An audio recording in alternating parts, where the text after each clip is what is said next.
उत्पत्ति की किताब अध्याय 13। अब्राम और लूत के अलग होने का वर्णन। तब अब्राम अपनी पत्नी और अपनी सारी संपत्ति लेकर लूत को भी संग लिए हुए मिस्र को छोड़कर कनान के दक्षिण देश में आया। अब्राम भेड़, बकरी, गाय, बैल और सोने रुपये का बड़ा धनी था।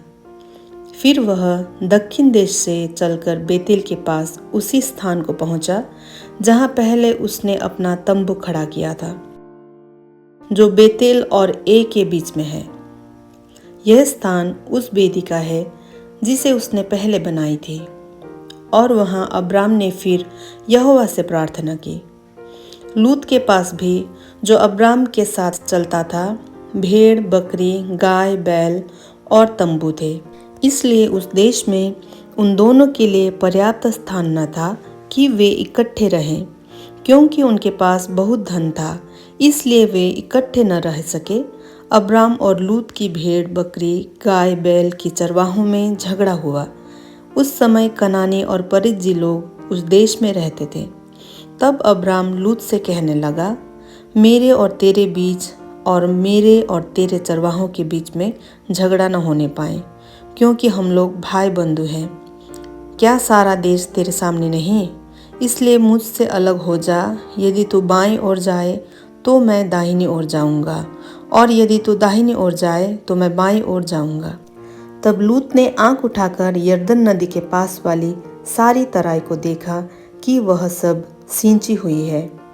जब तक यहोवा ने सदोम और अमोरा को नष्ट न किया था, तब तक सोअर के मार्ग तक वह तराई यहोवा की वाटिका और मिस्र देश के समान उपजाऊ थी। इसलिए लूत अपने लिए यरदन की सारी तराई को चुन पूर्व की ओर चला, और वे एक दूसरे से अलग हो गए। अब्राम कनान देश में रहा, पर लूत उस तराई के नगरों में रहने लगा और अपना तंबू सदोम के निकट खड़ा किया। सदोम के लोग यहोवा के लेखे में बड़े दुष्ट और पापी थे।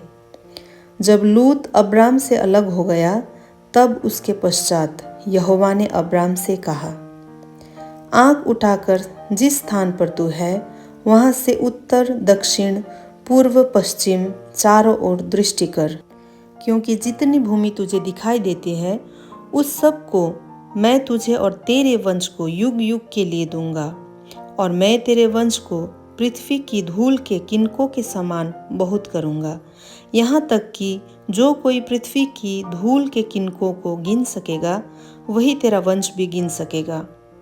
उठ, इस देश की लंबाई और चौड़ाई में चल फिर, क्योंकि मैं उसे तुझी को दूंगा। इसके पश्चात अब्राम अपना तंबू उखाड़कर मम्रे के बांज वृक्षों के बीच, जो हेब्रोन में थे, जाकर रहने लगा, और वहां भी यहोवा की एक वेदी बनाई। उत्पत्ति अध्याय 13 समाप्त होती है।